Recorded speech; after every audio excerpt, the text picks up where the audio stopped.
6 chilling underwater discoveries that left researchers unsettled.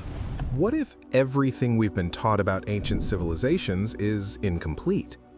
What if the ocean has been quietly holding evidence that rewrites our understanding of history itself?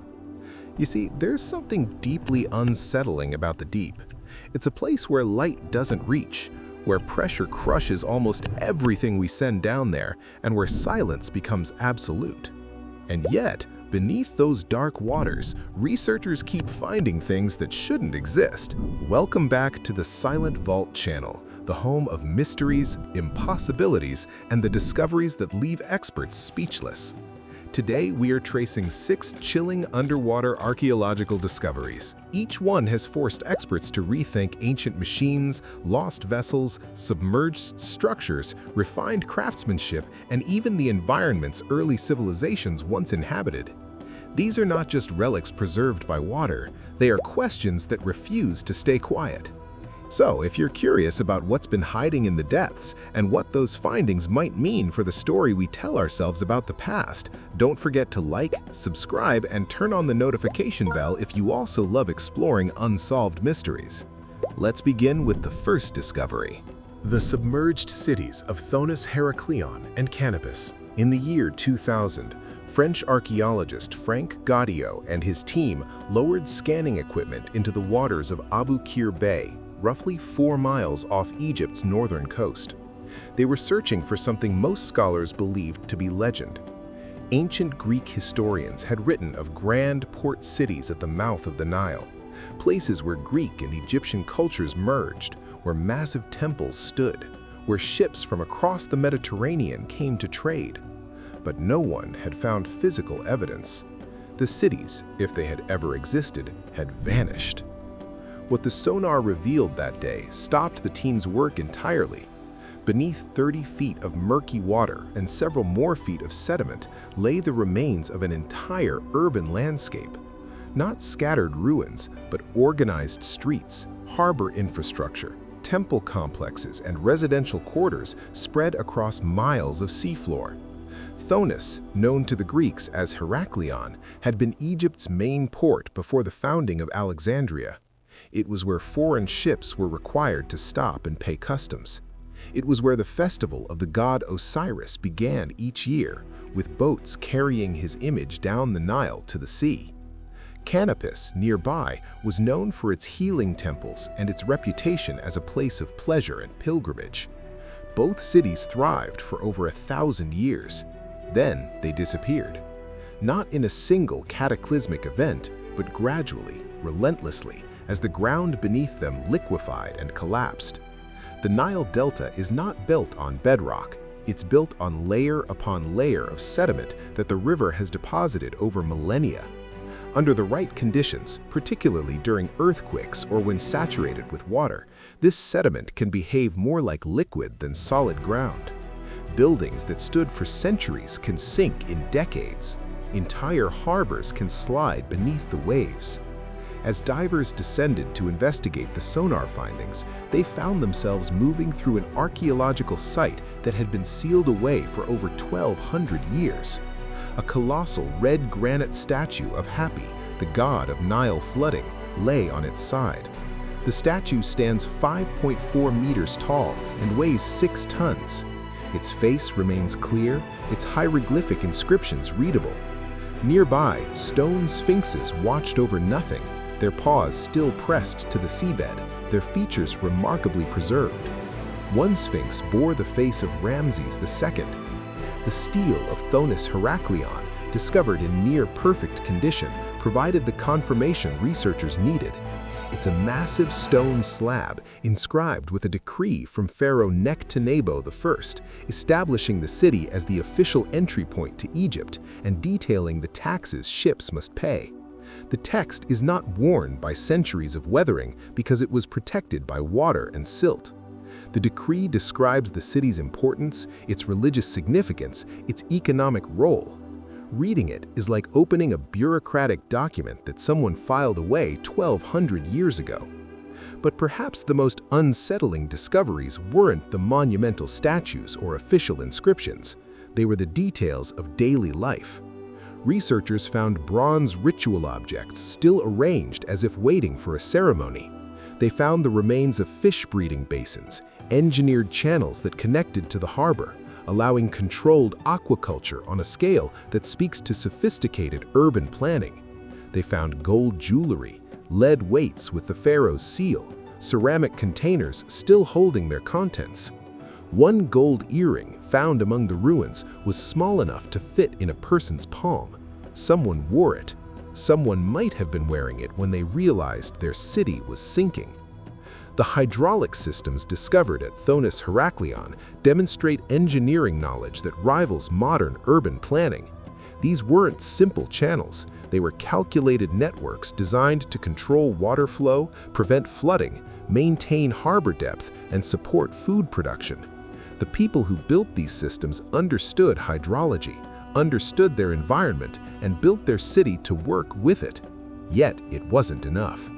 By the 8th century CE, both cities had slipped completely beneath the Mediterranean.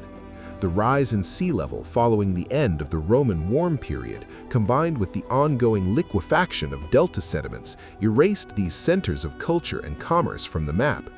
Alexandria, built on more stable ground nearby, rose to prominence, while Thonis Heraklion and Canopus became rumors, then legends, then forgotten entirely.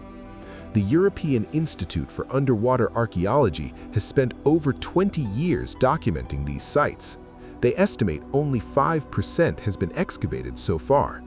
Beneath the silt lie more temples, more homes, more records of lives lived at the intersection of two great civilizations. What makes these cities particularly chilling isn't just that they were lost. It's that Alexandria, the city that replaced them, is now following the same path. Current research shows Alexandria sinking at a rate of 3 to 4 millimeters per year. The same delta sediments, the same rising seas, the same geological processes. The parallels are exact. But while the Egyptians lost their city to the mud, across the Mediterranean, a Roman crew was about to lose their lives to the sand. The Roman shipwreck of Sais Fontanelles. In the summer of 2019, a group of swimmers was enjoying a tourist beach on the island of Majorca. The water was clear, warm, and shallow.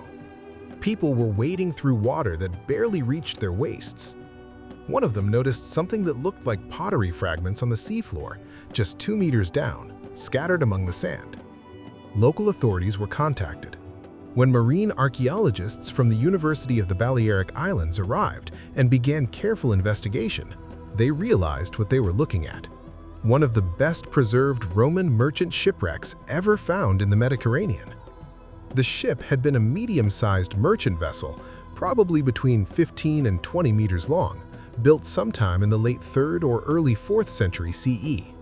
It had sailed from somewhere on the Iberian coast, laden with trade goods destined for markets across the Roman world. It never reached them. The ship sank in extraordinarily shallow water, perhaps driven into the beach by a storm, perhaps wrecked by navigational error and darkness. Then it was covered by sand. Not slowly, gradually, but quickly enough to seal the wreck before the wood could rot, before the cargo could disperse, before looters could find it. The sand acted as a preserving barrier for over 1,700 years. What makes this discovery remarkable is the completeness of the cargo. When researchers began documentation, they counted over 300 amphora, the large ceramic vessels Romans used for storing and transporting liquids. Many were still sealed. After 17 centuries underwater, they still contained their original contents.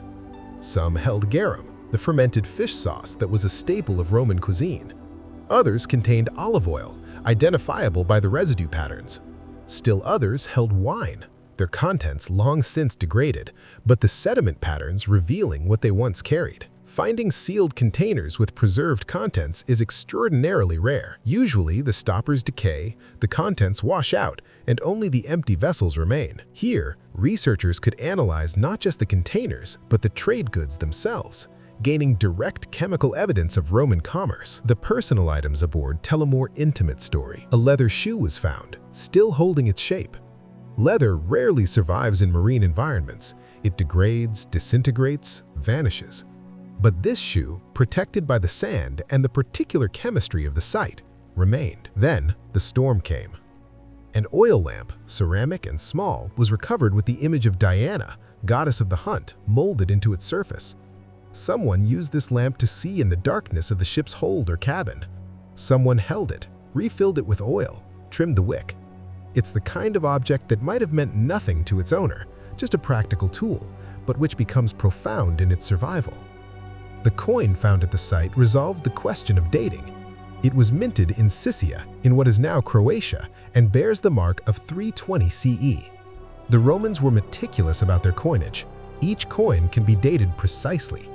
This one tells us the ship couldn't have sunk before 320 CE, and likely went down within a decade or two of that date. What researchers find most intriguing about the Sais Fontenelles wreck is how ordinary it was. This wasn't a military vessel. It wasn't carrying treasure. It was a working merchant ship carrying everyday goods to everyday markets. The fact that it's so well preserved, despite being so shallow, despite being so close to a modern tourist beach, speaks to luck more than anything else. A different pattern of sand movement, a different current, and it would have been destroyed centuries ago. The University of Cadiz, which partnered in the investigation, noted that the preservation conditions were nearly perfect. The sand layer was thick enough to seal the site, but shallow enough to be reached. The water temperature was consistent. The currents in that particular location were minimal. All the factors that usually destroy shipwrecks were by chance absent. Excavation is ongoing, done with extreme care to avoid disturbing the delicate equilibrium that has kept the wreck intact. Each amphora must be documented in place before being lifted. Each piece of wood must be treated immediately upon exposure to air to prevent deterioration. The process will take years. What troubles researchers is how many wrecks like this have been lost. The Mediterranean seafloor is littered with Roman shipwrecks. Most are far less preserved. Most are scattered debris fields, fragments of amphora, and little else. The Sais Fontenelles wreck survived by accident. How many similar vessels, carrying similar cargoes, lived similar stories, but left no trace we can read? Further east, in the Adriatic Sea, researchers found something that wasn't buried by chance, but built by design, a structure that challenges our perception of the Stone Age. The 7,000-year-old Stone Road. In 2023, archaeologists from the University of Zadar were investigating an underwater site off the coast of Korčula, one of Croatia's Adriatic islands. The Soline underwater site had been known for some time as the location of a Neolithic settlement, but previous surveys had been limited in scope. What they found that year redefined what we thought Stone Age communities were capable of building. Stretching across the seafloor, running directly from the island's coast toward what is now open water, was a carefully constructed stone road. Not a natural formation, not scattered stones, a road. 4 meters wide, built from stacked stone slabs arranged in a deliberate pattern designed to provide a stable, walkable surface. Radiocarbon dating of organic material found embedded in the road's structure placed its construction around 4900 BCE. 7,000 years ago. The road connected the island of Korčula to a settlement that is now completely submerged. During the Stone Age, when sea levels were significantly lower following the end of the Ice Age, this settlement would have been on dry land. The road would have run from Korčula to this neighboring community, facilitating trade, communication, and daily travel between populations. When researchers followed the road's path, they found the settlement it led to. Stone foundations arranged in organized patterns, evidence of hearths, of food preparation, of structured living spaces. The Far culture, which inhabited this region during the Neolithic period, was not nomadic. They built permanent communities. They engaged in agriculture, they crafted pottery, and they built infrastructure. The engineering precision of the road is what unsettles archaeologists. These were not people placing stones randomly to cross muddy ground. The road is uniform in width. The stones are selected for size and shape. They're stacked in a way that provides stability and drainage. This is deliberate civil engineering from a period we often imagine as primitive. The preservation of the road is due to the unique conditions at the site. The islands surrounding the area protect it from large waves and strong currents. After sea levels began rising around 5,000 years ago, the road and settlement were gradually submerged, then covered by a thick layer of marine sediment. This mud layer created an anaerobic environment, preventing the kind of erosion that usually destroys exposed stone structures. When divers swim along the road now, they can see where individual stones have settled slightly, where the weight of millennia has pressed the road into the underlying sediment. But the basic structure remains intact. You can still walk it if you're willing to dive. The mystery isn't just that the road exists, it's what it implies about the people who built it. To undertake a construction project of this scale requires organization, planning, communal labor, and a shared vision of the future. These people weren't simply surviving, they were building, improving their world, connecting their communities. And they knew their world was changing. Geological evidence shows that sea levels were rising throughout this period. The rate was slow by human perception, perhaps a few centimeters per decade, but over generations it would have been noticeable. The settlement this road led to was eventually abandoned. The rising waters made it uninhabitable. Did they understand what was happening? The people living there would have seen the shoreline move inland over their lifetimes. They would have seen structures their grandparents built become unreachable, then underwater. They would have realized that the place they called home was disappearing. The road became a path to nowhere. Then it followed its destination beneath the waves. What troubles researchers most is the timeline. The Far Culture settlement at Saline was occupied for several centuries. The road would have seen generations of use. Then, as the sea rose, it was gradually submerged. The community would have retreated, rebuilt further inland, and adapted. Eventually, they would have left. The same process is repeated along coastlines worldwide. As the Ice Age ended and glaciers melted, sea levels rose by approximately 120 meters. Communities that had thrived for generations found themselves forced to abandon their homes. Some migrated, some adapted. Some of their stories survived in legends of great floods and lost lands. The stone road off Korčula is physical evidence of this transition. It marks a moment in human history when we weren't yet powerful enough to change the environment, but were sophisticated enough to build lasting structures within it. The road represents achievement and loss in equal measure. The University of Zadar continues to study the site. They estimate there may be more structures yet to discover. The settlement likely extended further than current excavations have revealed. Every season, as funding and conditions allow, divers return to document more of this Stone Age community. The road waits, patient, running from an island to a settlement that no longer exists, connecting a present we inhabit to a past we're only beginning to understand.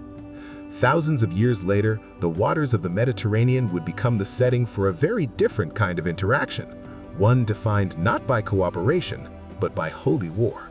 The Crusaders' Sword of Haifa Bay. On a Saturday morning in October 2021, Shlomi Katzin was diving recreationally in Haifa Bay, off the coast of northern Israel. The area is known among local divers. The water isn't particularly clear, the currents can be tricky, but the seafloor sometimes yields interesting finds. Ancient anchors, pottery fragments, bits of old cargo. The bay has served as a harbor for thousands of years. Katzin noticed what looked like an unusually straight line on the sandy bottom, about 5 meters down. When he brushed away the sand to investigate, he saw metal, then a handle, then the unmistakable shape of a sword, encrusted with marine growth, but clearly man-made, clearly ancient. He did exactly what responsible divers are supposed to do. He didn't try to remove it. He didn't disturb the site further. He marked the location, surfaced, and immediately contacted the Israel Antiquities Authority. When IAA inspectors examined the sword, they confirmed it is authentic, a Crusader-era weapon approximately 900 years old, dating from the period between 1095 and 1291 CE, when European knights held territories in the Holy Land. The sword is iron, about 1 meter in length, with a straight blade and a crossguard style typical of the period. It's not ceremonial.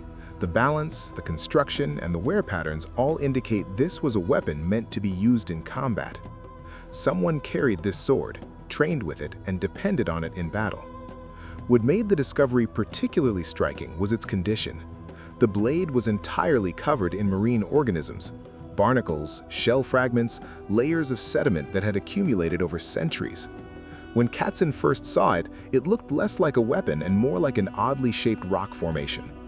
Only the geometry gave it away, the straight lines that nature doesn't typically produce. This is what makes underwater archaeology so challenging and so random. Objects can lie in plain sight, camouflaged by their own decay and by the life that grows on them. Divers might pass over them repeatedly without recognition. The sword had probably been visible on the seafloor for years, decades even, shifting in and out of the sand with currents and storms. It was only Katzen's attention to detail, his recognition that something about that shape wasn't quite natural, that led to its discovery. The Israel Antiquities Authority's analysis confirmed that the sword matches the type carried by Crusader knights and soldiers. The coastal area around Haifa was contested territory during the Crusader period. The nearby port of Acre was one of the last Crusader strongholds in the Holy Land, falling to Mamluk forces in 1291 CE. This coastline saw battles, sieges, shipwrecks, retreats, and evacuations. The sword could have been lost in several ways. A knight could have lost it during a beach landing or evacuation, dropping it in shallow water during the chaos of combat or retreat. It could have been aboard a ship that wrecked along the coast. It could have been deliberately discarded or hidden. Without additional context, other artifacts, structural remains, evidence of a wreck or encampment, there's no way to know the specific circumstances. What archaeology can tell us is that someone once held this weapon. Training to use a sword effectively took years. Knights began learning combat skills in childhood. By the time someone carried a sword like this into battle, it would have been as familiar to them as any tool they used. They would have known its weight, its balance, how it moved in their hand. The Crusades were brutal, complex conflicts driven by religious fervor, political ambition, and economic interest. Thousands died. Entire communities were displaced.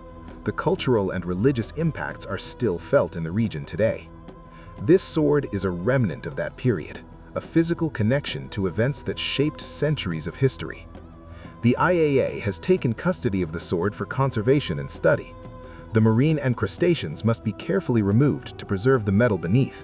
The process takes months, proceeding slowly to avoid damaging the artifact. Once cleaned and conserved, the sword will likely be displayed in a museum, where visitors can see it and contemplate the life it represents. What makes this discovery unsettling isn't the sword itself, it's the randomness.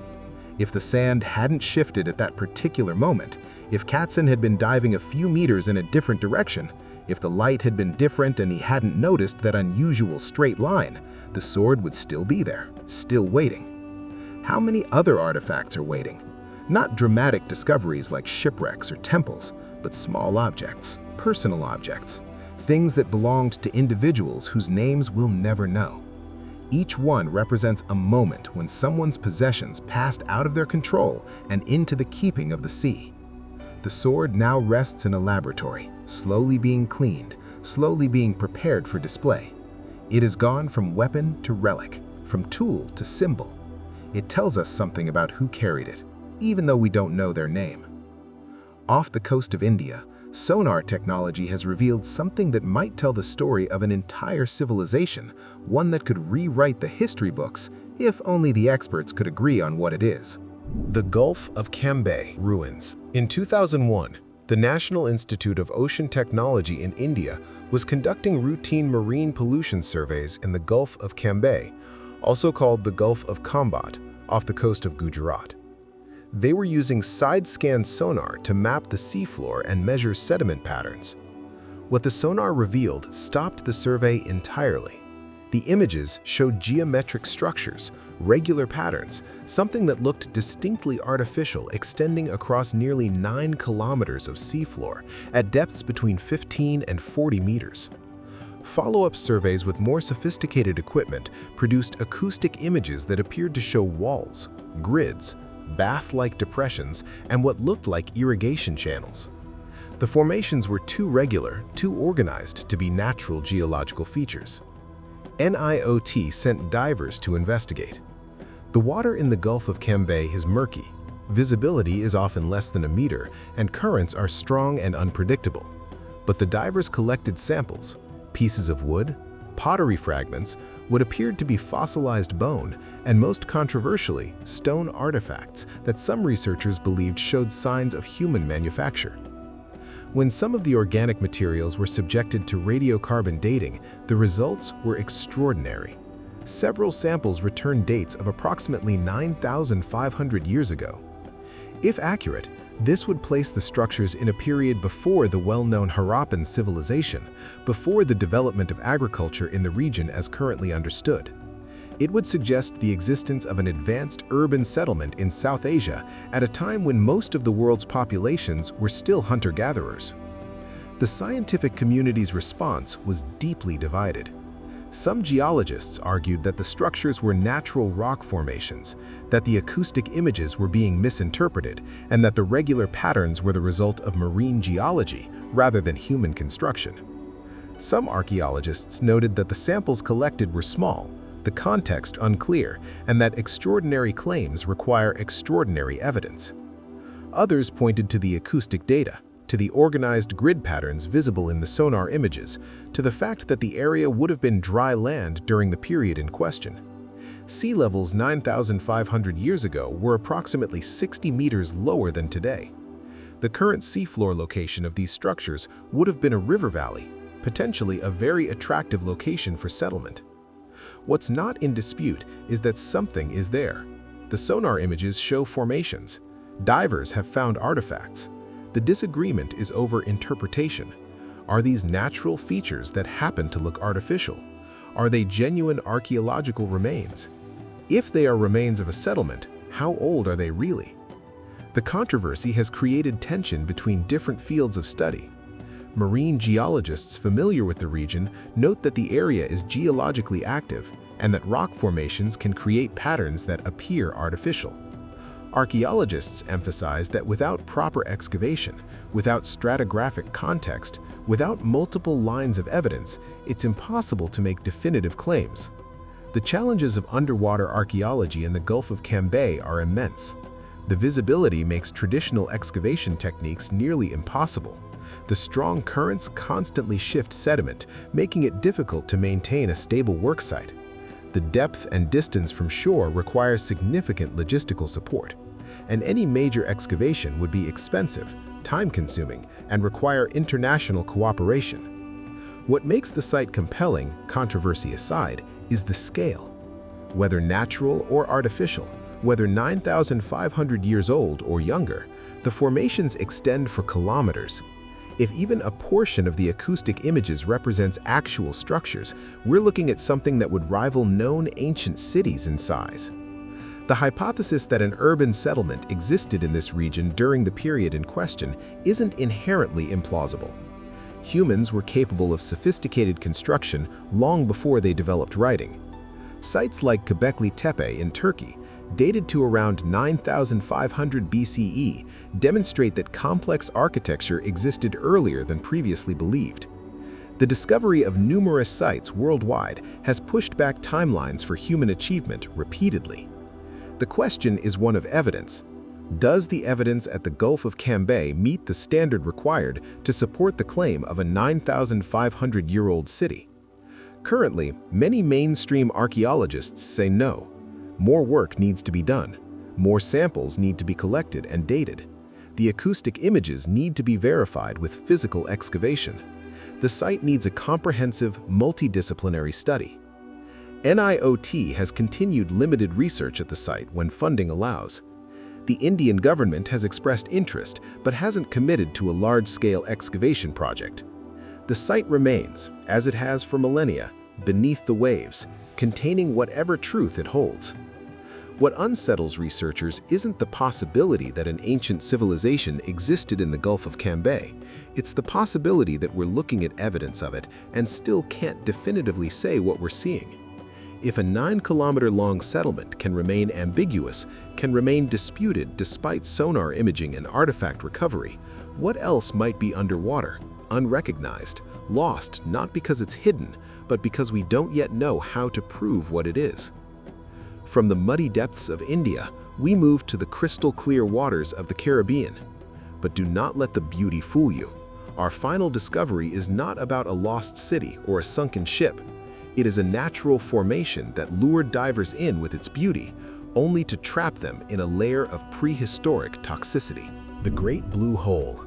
The Great Blue Hole of Belize is visible from space, a nearly perfect circle of deep blue water, 318 meters across, set against the lighter blue of the surrounding shallow reef.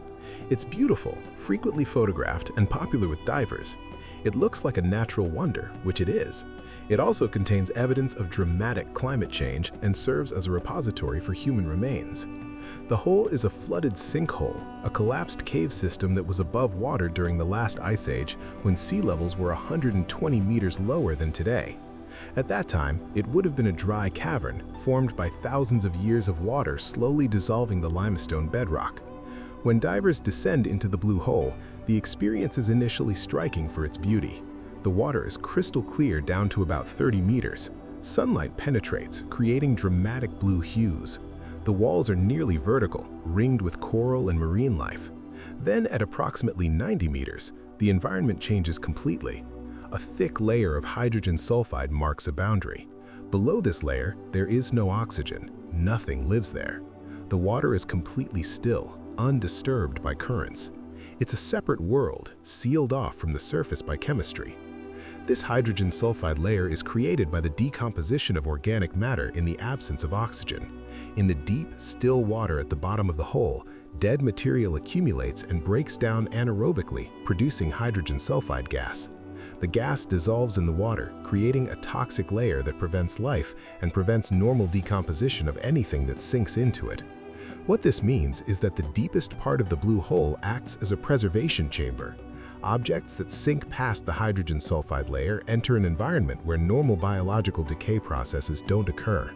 In 2018, an expedition led by Richard Branson and Fabien Cousteau, grandson of Jacques Cousteau, explored the blue hole with advanced submersibles. They documented the stalactites that hang from the walls at depth, massive formations that could only have formed when the cave was dry. The stalactites prove that the blue hole was once above sea level, that it was a cave exposed to air for thousands of years before being flooded by rising seas. They also documented something else. At the bottom of the hole, beyond the hydrogen sulfide layer, they found the remains of divers who had died exploring the site. Recreational diving in the blue hole can be dangerous. The depth is at the limit of or beyond the safe range for recreational scuba diving. Nitrogen narcosis, a condition caused by breathing compressed air at depth, can impair judgment and motor function. The blue hole's circular shape can make orientation difficult. Several divers over the years have gone too deep, stayed too long, or encountered equipment problems and didn't make it back to the surface. Their remains are preserved in the toxic layer at the bottom. The lack of oxygen means no scavengers, no bacteria, no natural decomposition. The bodies are not retrieved. The depth and the hydrogen sulfide layer make recovery dangerous, technically challenging, and in some cases impossible. The discovery that troubles researchers isn't the presence of these remains, though that's sobering. It's what the blue hole represents as a time capsule. The stalactites formed over thousands of years when the hole was dry. Then sea levels rose and the cave flooded. The flooding happened relatively quickly in geological terms, probably within a few centuries after the end of the Ice Age. Core samples taken from the sediment at the bottom of the blue hole show layers that correspond to different periods. Researchers can read climate events in these layers. They can identify periods of drought, periods of increased rainfall, periods of dramatic environmental change. One layer, dating to around 900 CE, shows evidence of a severe drought that lasted for decades. This drought corresponds to the collapse of the classic Maya civilization. The blue hole, in essence, is a record of how dramatically and how quickly our planet's environment can change. It went from a dry cave to a flooded sinkhole in a relatively short time. It preserves evidence of climate events that affected entire civilizations, and it continues to preserve, in its deepest reaches, evidence of human vulnerability. When modern divers descend into the blue hole, they're entering a place that has witnessed massive environmental transformation. The stalactites they see formed when mammoths walked the earth. The sediment at the bottom contains evidence of the Maya collapse. The hydrogen sulfide layer contains the remains of modern humans who underestimated the danger. It's a place where geological time, archaeological time, and human time converge. It's beautiful from above. From below, it's profound and unsettling. The Great Blue Hole is now protected as part of the Belize Barrier Reef System, a UNESCO World Heritage Site. Diving is allowed, but regulated. Tour operators are required to brief divers on the risks, to monitor depth and time limits, to ensure that those who descend understand what they're entering. The hole remains as it has been for over 10,000 years since the seas rose and claimed it.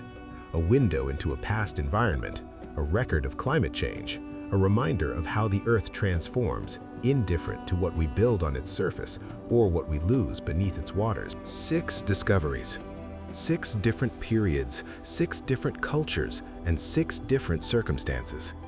These discoveries remind us that beneath the ocean's surface, in darkness, in silence, in water that holds more history than most of us can imagine, the evidence remains. If you want more journeys to the ancient world, subscribe to the channel and turn on notifications so you never miss the next episode.